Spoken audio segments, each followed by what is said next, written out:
Hey, how's it going? Nat here. Coming up on today's show, we'll meet the rapper calling for schools to stop discriminating against Afro hairstyles, find out more about the mind control device helping people with paralysis, and check out a very cool drive-through Halloween display.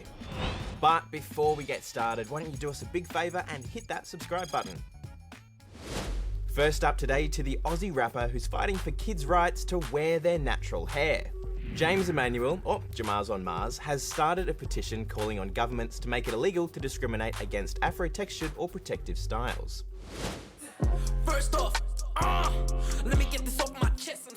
You might have heard Jamaz on Mars wrapping up a storm on the radio, but now he's getting his voice out there for another reason. I'm calling for the Anti-Discrimination Act to be amended. Basically, in future, I would like, a piece of legislation that students can show their school if they're forced to remove their braids or locks or cornrows. You see, James says when he was at school, he'd often get in trouble for his natural hair. Basically, they would say, once my afro grew to this kind of shape, that, it was extreme, unacceptable. He reckons the same thing still happens at some private schools, and it's a type of discrimination. But it's part of my culture, it's not extreme, and to say it's extreme, you're saying it's furthest away from normal in that context, and it is normal. So he started a petition which has almost 25,000 signatures calling for governments to make it illegal for schools to discriminate against natural afro hair and protective hairstyles like braids. There are laws against racial discrimination, and the New South Wales government says they should be enough. But James says we could do better. Those were around when I was in school, which wasn't too long ago, and they have not protected us at all. He reckons all kids should be proud of who they are and what they look like. I'm trying to build the Australia that I wish I had when I was younger, that more inclusive Australia. Europe's two biggest countries, France and Germany, are going into lockdown. They've both had a big spike in COVID-19 cases, and their leaders say they have to do something drastic to get them down. Imagine being able to control electronic devices with the power of your mind. Sounds like science fiction, doesn't it? Well, not so much. Researchers at the University of Melbourne have developed a new device designed to help people with disabilities text, email and shop online, all with their thoughts.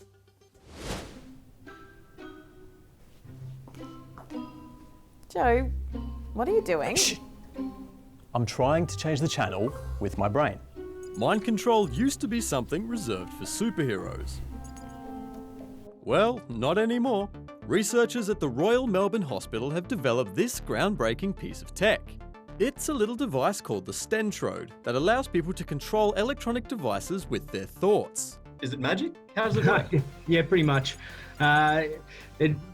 It certainly was science fiction a few years ago that the teams worked very hard at making a reality. It's a matchstick-sized device that is implanted through the jugular vein. It gets delivered to the part of the brain responsible for movement. These electrodes can get the information, and we can wirelessly transmit them out of the body into a computer. Earlier this year, the researchers implanted a Stentrode into Philip. He suffers from a disease called MMD, which affects his muscles and makes it really difficult to do everyday tasks. But with the Stentrode, he can send texts, emails, and even shop online. If I didn't have this, it would be harder to live out here. The team behind the Stentrode hope that eventually they'll be able to use it for all sorts of other things and help many more people. Now, if you hadn't noticed, this year hasn't exactly been all sunshine and unicorns. And that's why we need stories about things that make us feel better. Meet QT and QC, the therapy alpacas from Perth helping people feel a little bit better. On this trip, they've come to cheer up people with dementia. The animals come from a nearby farm and seem pretty chill about the whole thing. For many Americans, regular Halloween events are off the cards, but this drive-through jack-o'-lantern show hopes to make people feel a little bit better and safer. The show lasts for about half an hour and features between 4,000 and 5,000 pumpkins.